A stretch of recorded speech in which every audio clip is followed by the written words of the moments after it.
안녕하십니까. 4월 10일 목요일 말씀 묵상 함께 시작하겠습니다. 오늘도 주님의 은혜 가운데에서 주님의 그 사랑을 느끼고 주님의 뒤를 따르기를 결단하는 귀한 하루 보내실 수 있기를 간절히 기도합니다. 오늘 본문은 마가복음 14장 43절에서부터 52절까지 말씀이고요.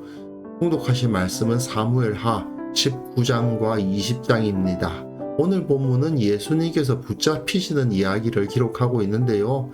어제 본문과 연결해서 겟세마네에서의 실패가 어떠한 결과를 가져다 주는가, 이 부분을 한번 묵상해 보았으면 좋겠습니다.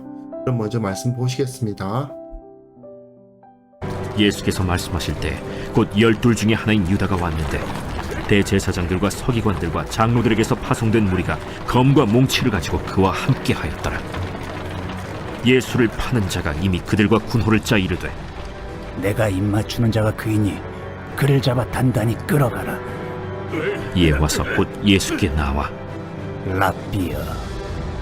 하고 입을 맞추니 그들이 예수께 손을 대어 잡거늘 곁에 서 있는 자 중에 한 사람이 칼을 빼어 대제사장의 총을 쳐 그 귀를 떨어뜨리니라. 너희가 강도를 잡는 것 같이 검과 몽치를 가지고 나를 잡으러 나왔느냐?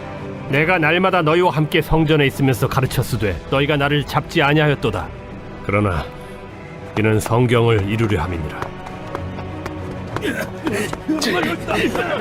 제자들이 다 예수를 버리고 도망하니라. 한 청년이 벗은 몸에 배 혼니부를 두르고 예수를 따라가다가 무리에게 잡히매 배 혼니부를 버리고 벗은 몸으로 도망하니라. 어제 본문에서 겟세마네에서 기도에 실패했던 제자들의 모습을 보셨는데요. 그 실패가 결국 어떤 결과로 다가왔는가 하는 것을 오늘 본문으로 나타내 보여주고 있습니다. 겟세마네에서 예수님과 제자들의 위치는 그렇게 멀리 떨어져 있지는 않았죠. 하지만 예수님과 제자들의 길은 완전히 둘로 갈라지고 말았습니다. 예수님과 제자들은 아주 가까운 곳에 있었어요. 하지만 조금의 차이가 있었는데 그 조금의 차이가 결국 큰 차이로 변화시켜 버린 겁니다. 겟세마네에서 깨어서 기도하기에 실패한 자들의 결말이 어떠한 것인가가 명확하게 보여지는 거죠.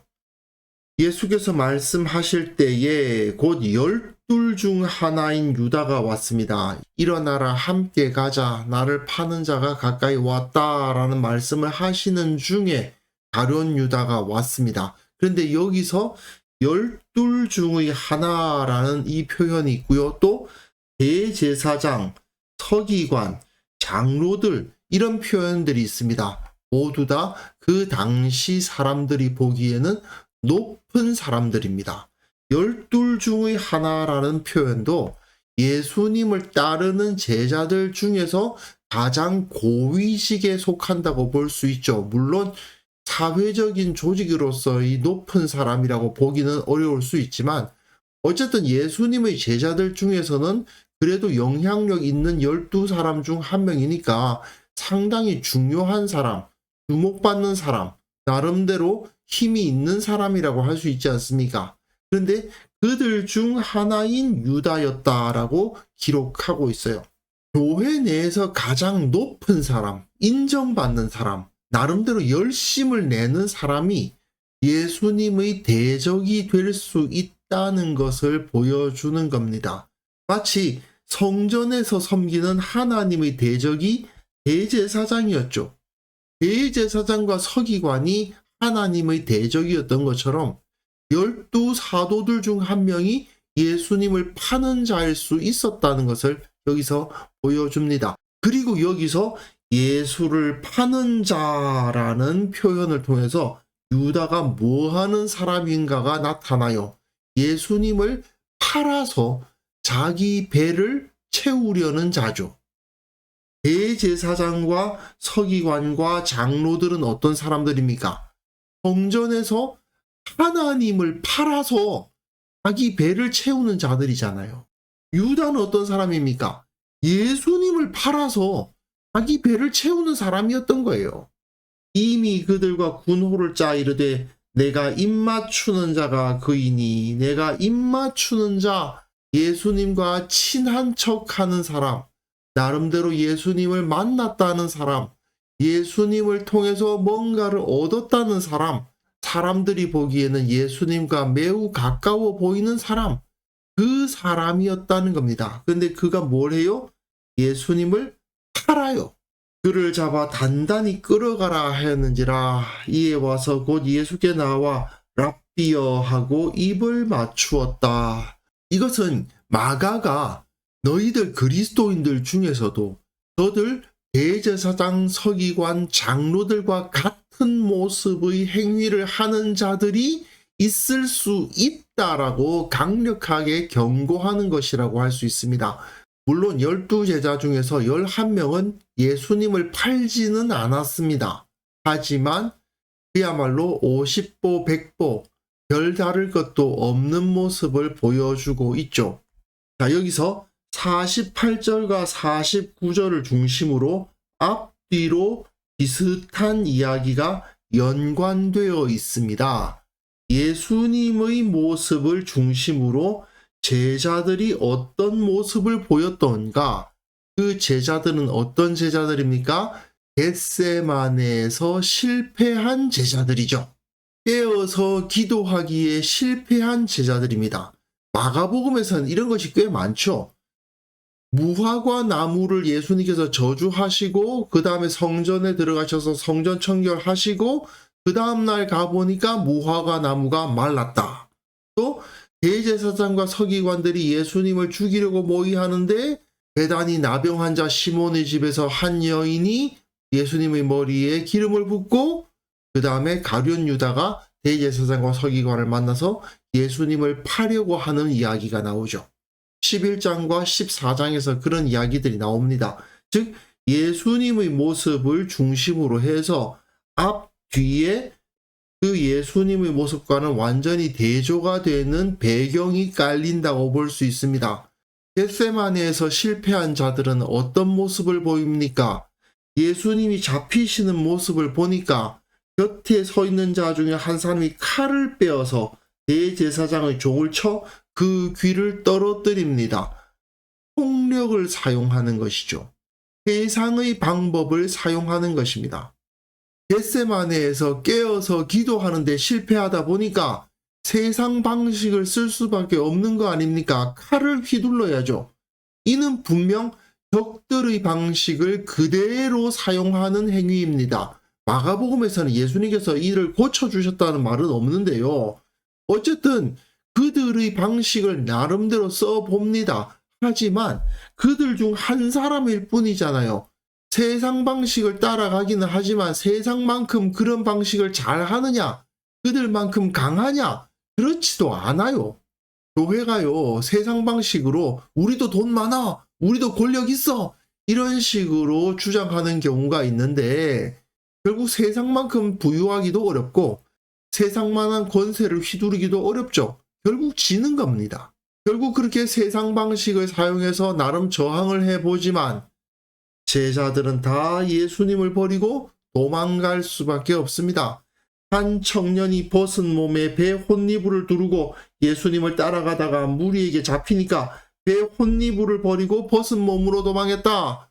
이 모습이야말로 제자들의 모습을 잘 보여주는 거예요. 그 제자들이 나름대로 예수님을 따라간다고 하면서 하나님의 의로 옷을 입었다 하지만 그 옷이 배 혼니불과 같고 결국은 어려움을 당하니까 그 배 혼니불 그거 버리고 아무것도 없는 부끄러운 모습으로 도망가더라 이겁니다.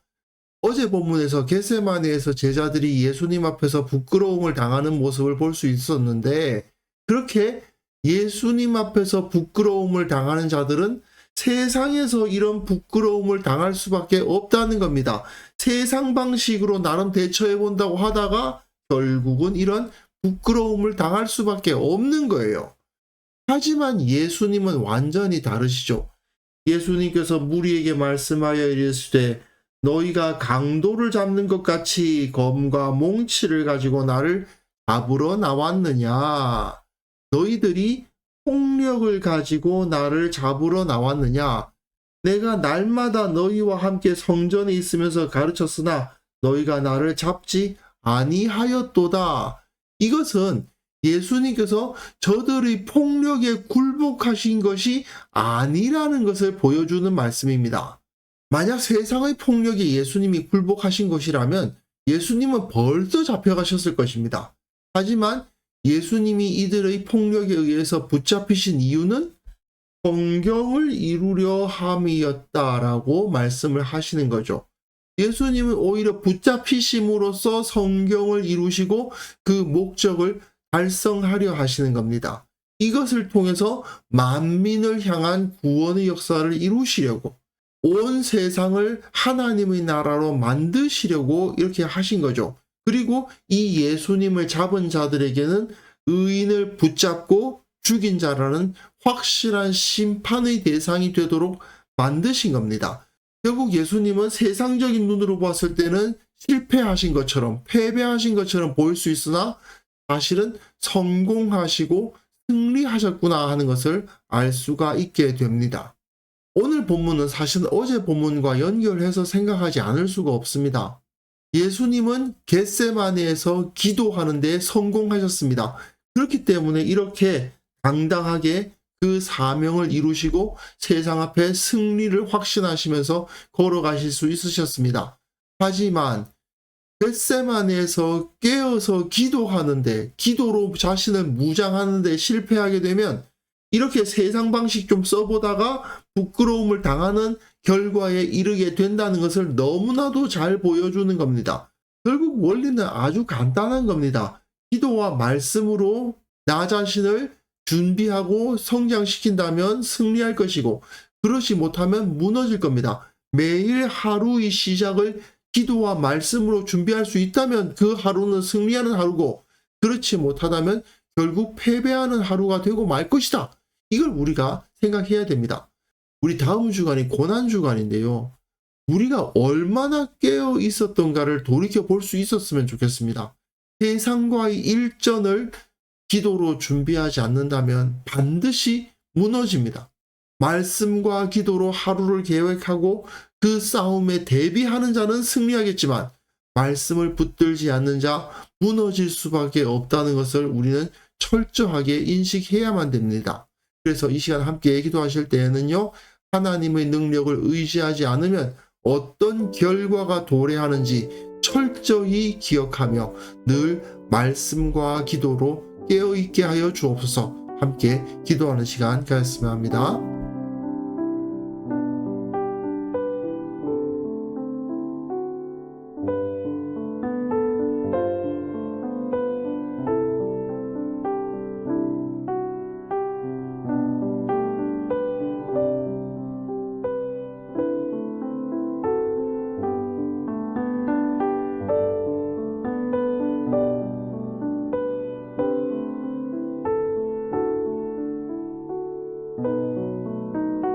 하나님 아버지, 주님의 능력을 의지하지 않으면 이렇게 무너질 수밖에 없다는 사실 철저히 내 마음속에 새기게 하여 주옵소서.